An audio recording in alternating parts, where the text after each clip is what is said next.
Dan pagi hari ini Engkau masih memberikan kesempatan buat kami untuk kami datang ke dalam hadirat-Mu. Terima kasih untuk setiap penyertaan-Mu Tuhan. Dan saat ini kami siap memuji Engkau, memuliakan Engkau melalui bibir kami.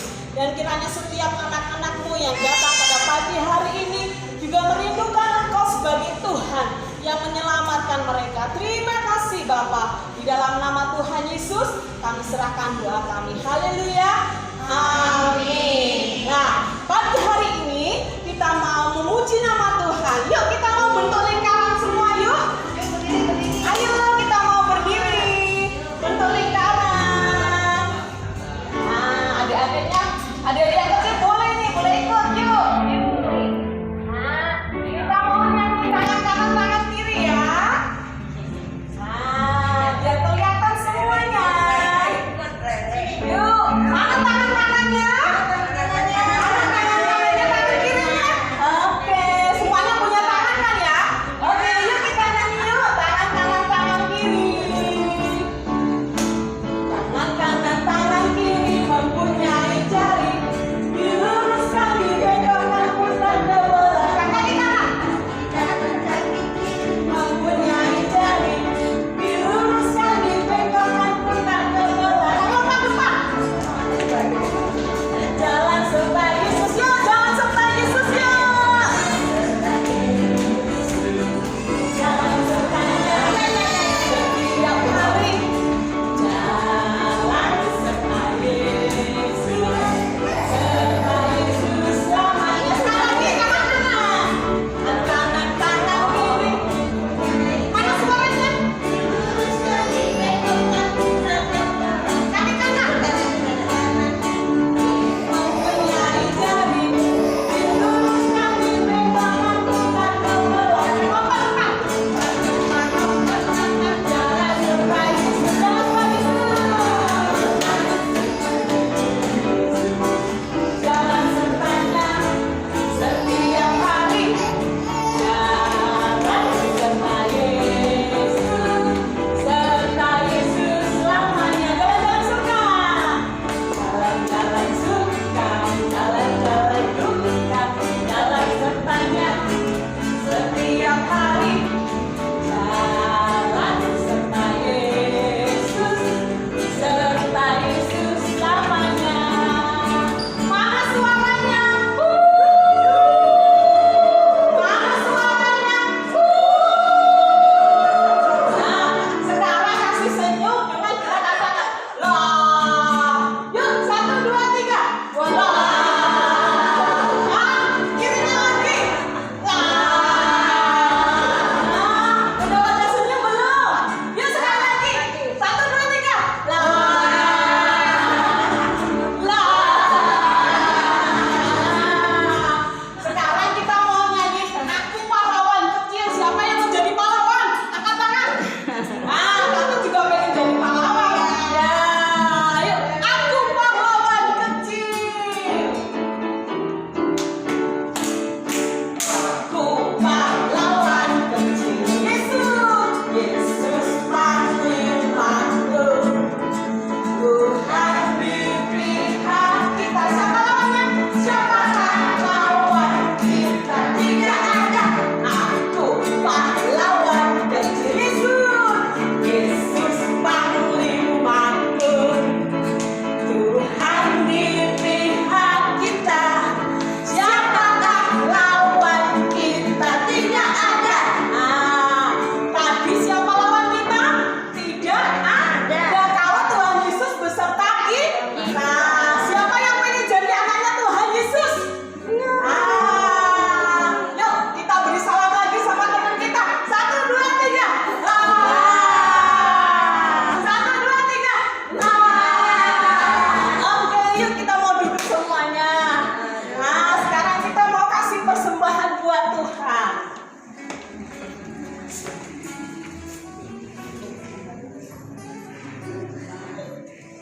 Ya, kita mau kasih beri yang terbaik buat Tuhan kita.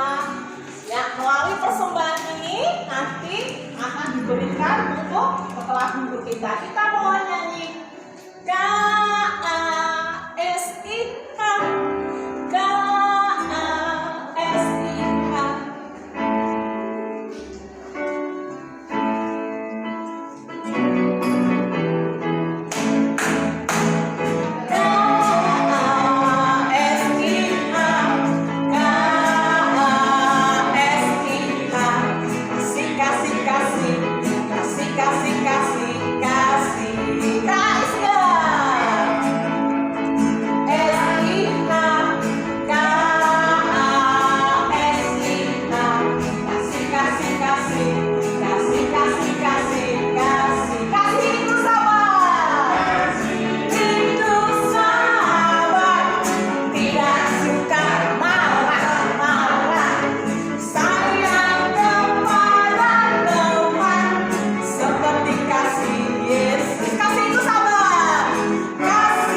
Siap dengan firman Tuhan?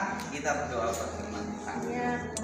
Tuhan Yesus, terima kasih pada siang hari ini Kau sudah berikan kami kesempatan Tuhan, dengan tubuh yang sehat, dengan nafas kehidupan, kesempatan kami untuk berkumpul beribadah di rumah-Mu ini Tuhan. Terima kasih buat kesempatan kami untuk memuji memuliakan nama-Mu, memberikan persembahan, bahkan menyediakan waktu yang indah ini Tuhan kami untuk menerima firman-Mu Tuhan. Pakai lidah bibir guru yang menyampaikan firman-Mu Tuhan, dan juga urapi setiap telinga hati anak-anak-Mu yang mendengarkan, biar firman itu Tuhan boleh bertumbuh, berbuah, dan mempermuliakan nama-Mu Tuhan. Terima kasih Tuhan, kami siap menerima firman-Mu. Hanya di dalam nama Tuhan Yesus kami berdoa. Haleluya. Amin. Dedek, firman Tuhan kali ini diambil dari masih kitab Kejadian. Silakan buka Alkitab.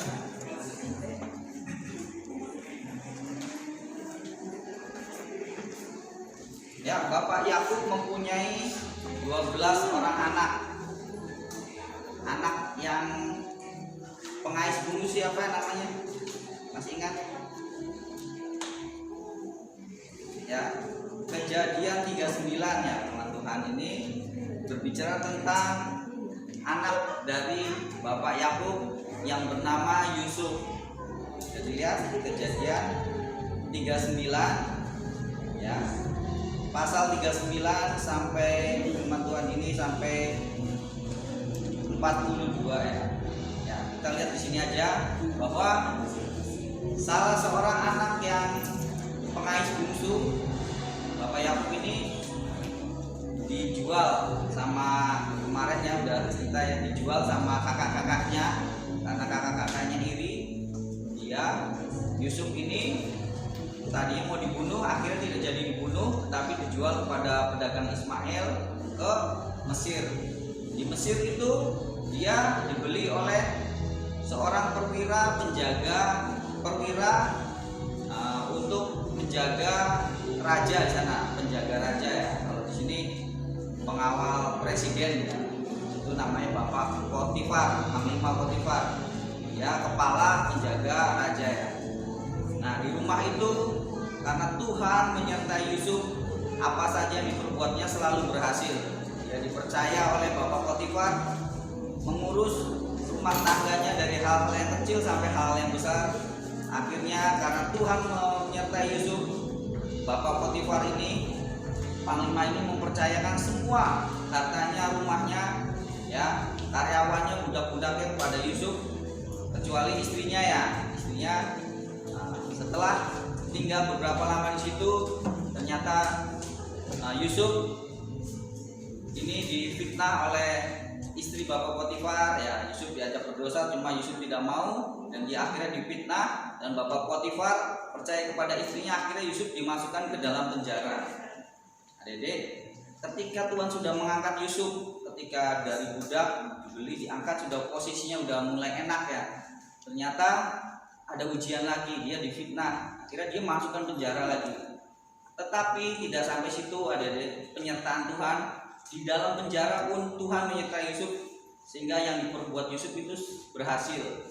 Di situ kepala penjara mempercayakan seluruh tawanan narapidana itu kepada Yusuf untuk melayani mereka, makannya ya, semua dipercayakan pada Yusuf, sehingga pekerjaan kepala penjara ini senang kepada Yusuf karena disertai Tuhan.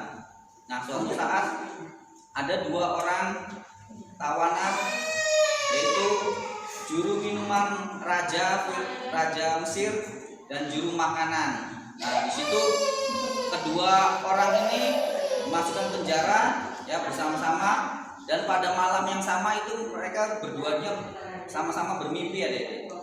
Yang satu juru minuman mimpinya gini, dia melihat tiga ranting anggur ya. Dari 3 ranting anggur itu kemudian dia ambil anggur itu, dia peras ke dalam cawan, ke dalam tempat minum raja ya, cawan. Setelah itu dia menyuguhkannya kepada raja. Nah, dan mimpi itu sangat mengganggu mereka, sehingga mereka tidak bisa gelisah malam hari itu. Sehingga ketika pagi-pagi si Yusuf melihat mereka, kenapa kamu begitu gelisah, ditanyakan. Nah, kemudian berceritalah juru minuman raja ini kepada Yusuf, ya, menceritakan mimpinya, bahwa saya punya mimpi dan membuat hati saya gelisah dan tidak tenang. Ceritakan saja mimpimu, bukankah Tuhan, ya, Tuhan itu adalah yang mengartikan mimpi-mimpi. Nyata Yusuf diberi hikmat oleh Tuhan untuk mengartikan mimpi-mimpinya mereka, ya. Kemudian bercerita bahwa dia melihat 3 ranting anggur, kemudian dia ambil ranting itu, tiba-tiba baru muncul berbunga atau berbuah, lalu buah itu matang, lalu diambil, dia peras, dia berikan anggur itu kepada raja. Nah, terus kemudian Yusuf mengartikan mimpi itu dengan, saya tidak bisa mengartikan mimpi, cuma hanya Tuhan yang bisa mengartikan mimpi. Dia menjelaskan bahwa Tuhan yang disembah Yusuf itu yang memberikan arti mimpi itu. Kemudian Yusuf dengan hikmat dari Tuhan yang mengartikan bahwa dalam waktu 3 hari juru minuman itu akan diangkat kembali oleh raja untuk dia kembali ke posisinya semula. Jadi ya, pekerjaannya yaitu memberikan minuman kepada raja, dia menyiapkan minumannya raja, kesukaannya raja, ya. Mungkin pada waktu itu adalah anggur. Nah, mendengar arti mimpi itu bagus. Kemudian satu lagi juru makanan itu, juru roti ini berbicara, saya juga bermimpi yang aneh tadi malam sehingga tidak bisa tenang. Dia bermimpi bahwa dia membawa 3 bakul makanan, ya, di atas, di kepalanya dulu. Kemudian tiba-tiba ada burung-burung memakan 3 bakul itu, makanan itu.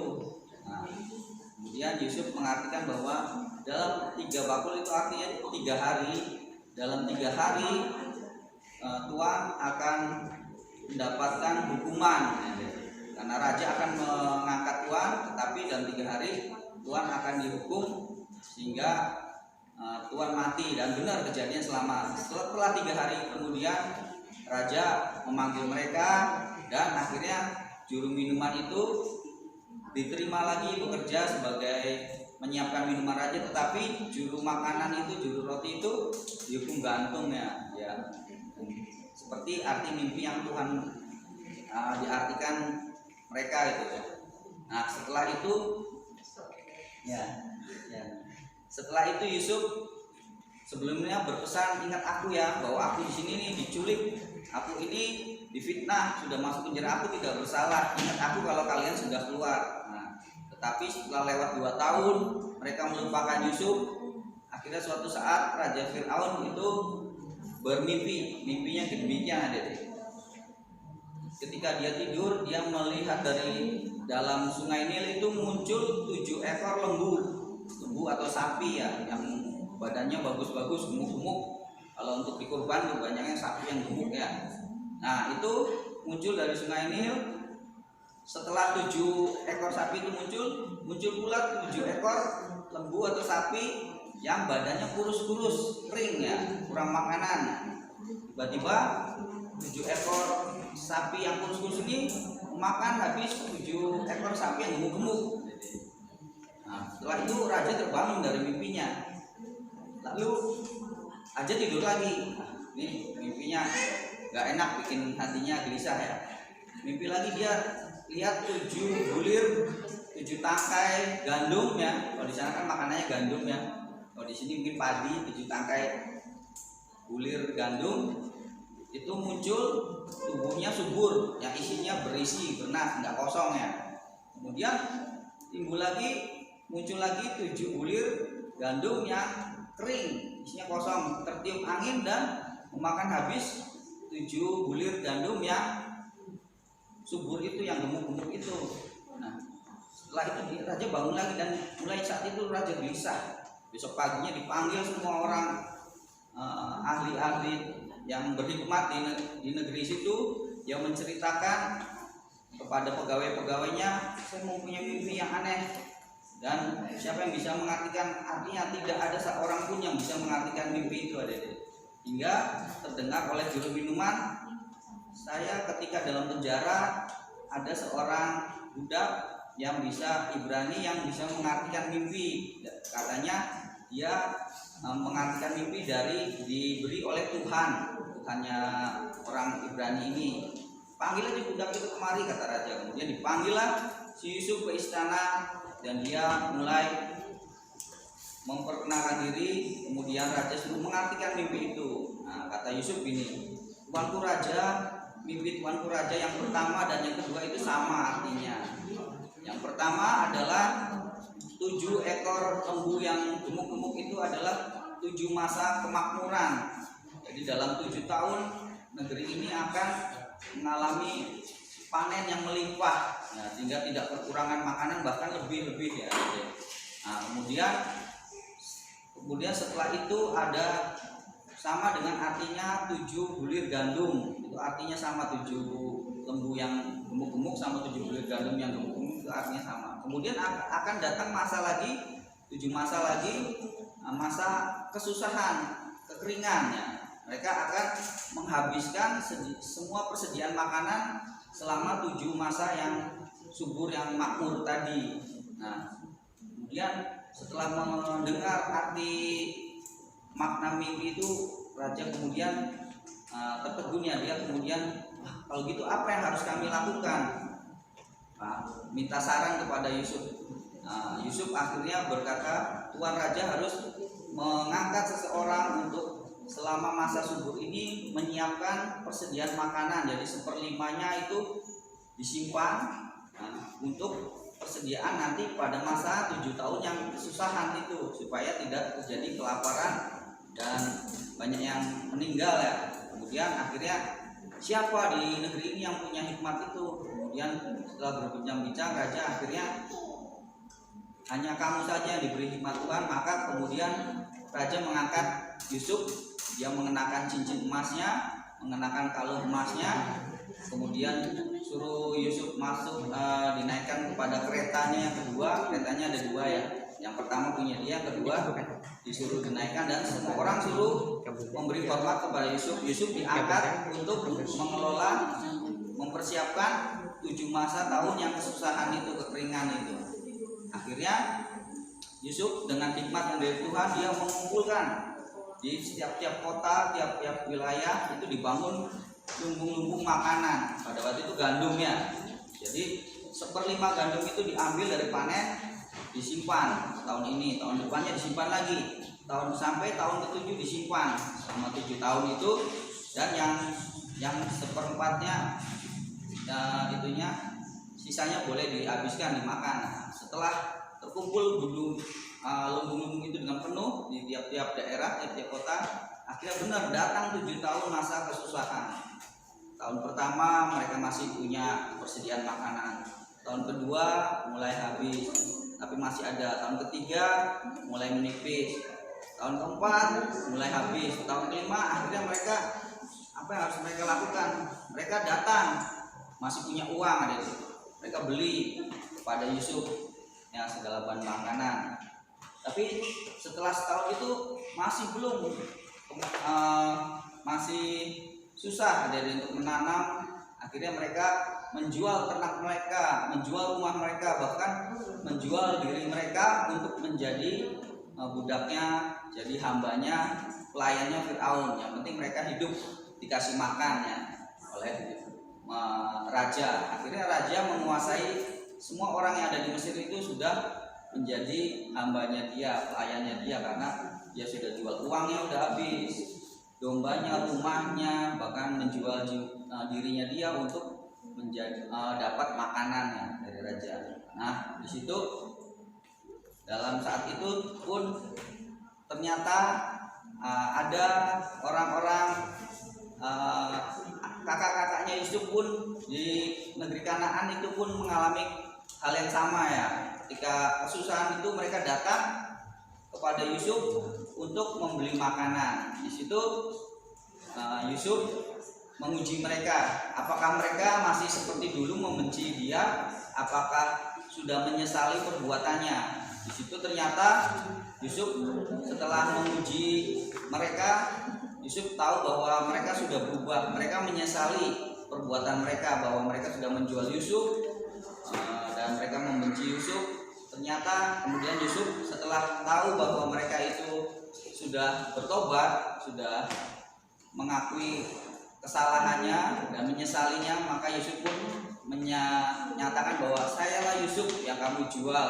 Menyatakan dirinya, tadinya dia menyamar terus sebagai orang Mesir, tapi setelah tahu kakak-kakaknya itu udah berubah, kemudian Yusuf menyatakan sayalah yang kalian jual. Maka mereka semua takut adik-adik, karena kami sudah berbuat jahat kepada adiknya. Ternyata adiknya itu sekarang sudah jadi penguasa di Mesir. Nah, jangan takut, kata Yusuf. Tuhan mereka-rekakan perkara yang jahat, kalian mereka-rekakan perkara yang jahat kepada aku, tapi Tuhan mereka-rekakan perkara yang baik. Dan kata Yusuf kepada kakak-kakaknya, akhirnya memang Tuhan sudah mengutus aku duluan ke Mesir untuk mempersiapkan agar keluarga kita, ya keluarga anak-anak Bapak Yakub itu bisa tetap bertahan hidup adik-adik, karena kelaparannya hebat selama 7 tahun di seluruh negeri situ ya. Pada akhirnya adalah semua keluarga Bapak Yakub ini diboyong, dibawa ke Mesir untuk dapat hidup kecukupannya. Di sana masih ada persediaan makanan, karena di seluruh negeri anak-anak semua sudah habis makanannya, sudah kelaparannya hebat. Nah, firman Tuhan diambil ini, demikian firman Tuhan. Kita belajar dari Yusuf bahwa Tuhan itu mempunyai rencana yang indah bagi kita.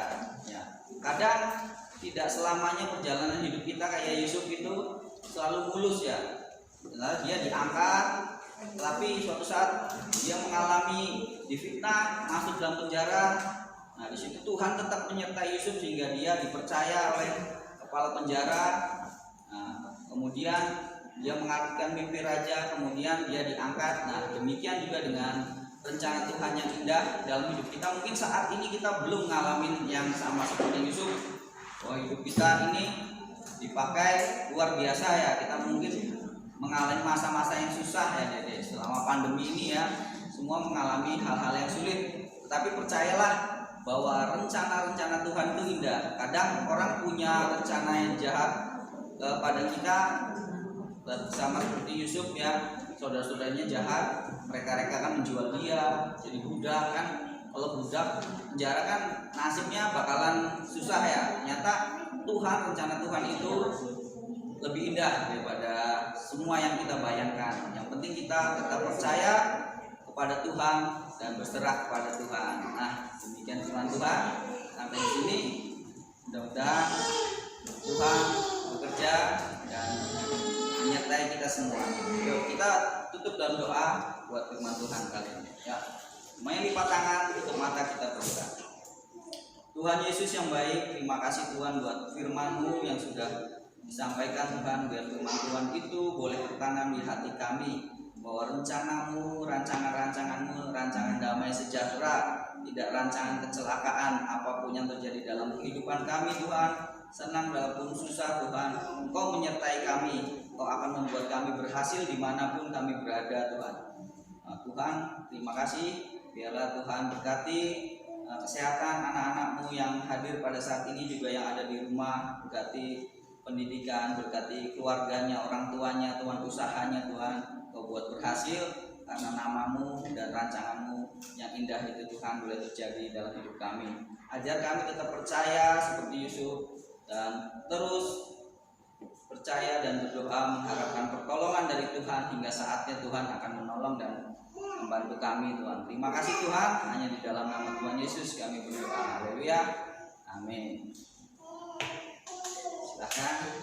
Nah, selamat pulang, Tuhan berkati. Yusuf melayani Potifar dengan baik. Istri Potifar merayu Yusuf agar berdosa terhadap Tuhan. Yusuf menolak. Jadi istri Potifar memfitnahnya.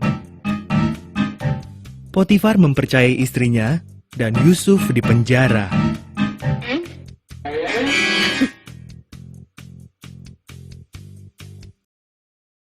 Di penjara, Yusuf berjumpa 2 orang hamba Firaun. Mereka bermimpi dan Tuhan menunjukkan maknanya masing-masing kepada Yusuf. penjelasan Yusuf menjadi kenyataan. Juru minuman Firaun dibebaskan, namun juru rotinya dihukum gantung sampai mati. 2 tahun kemudian, Firaun mendapat 2 mimpi yang amat meresahkan. Juru minuman itu ingat semua bantuan Yusuf dan bercerita kepada Firaun. Firaun pun memanggil Yusuf dan menceritakan mimpi-mimpinya.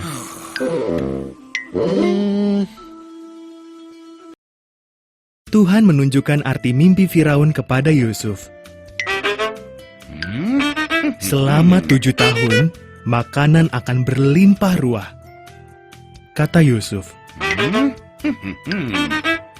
Jadi simpanlah makanan, sebab sesudah itu akan datang 7 tahun kelaparan hebat.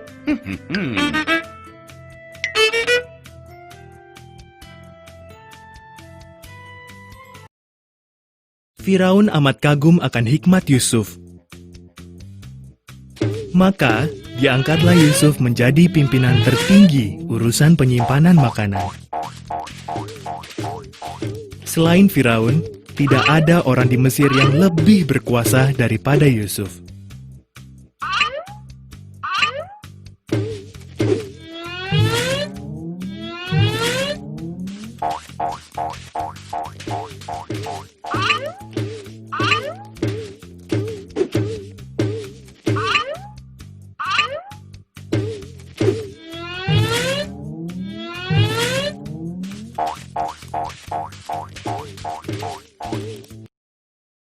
Saudara-saudara Yusuf pergi ke Mesir untuk membeli makanan. Mereka sujud kepada Yusuf, namun tidak mengenali dia. Saat Yusuf melihat mereka sudah berubah, Yusuf memberitahu mereka siapa dia sebenarnya.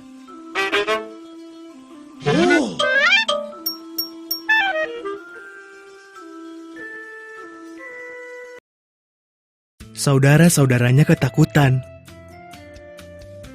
"Kalian ingin mencelakakan aku," kata Yusuf. "Tapi Tuhan memakai itu demi kebaikan kita. Mari, bawalah seluruh keluarga kita ke Mesir. Di sini ada banyak sekali makanan."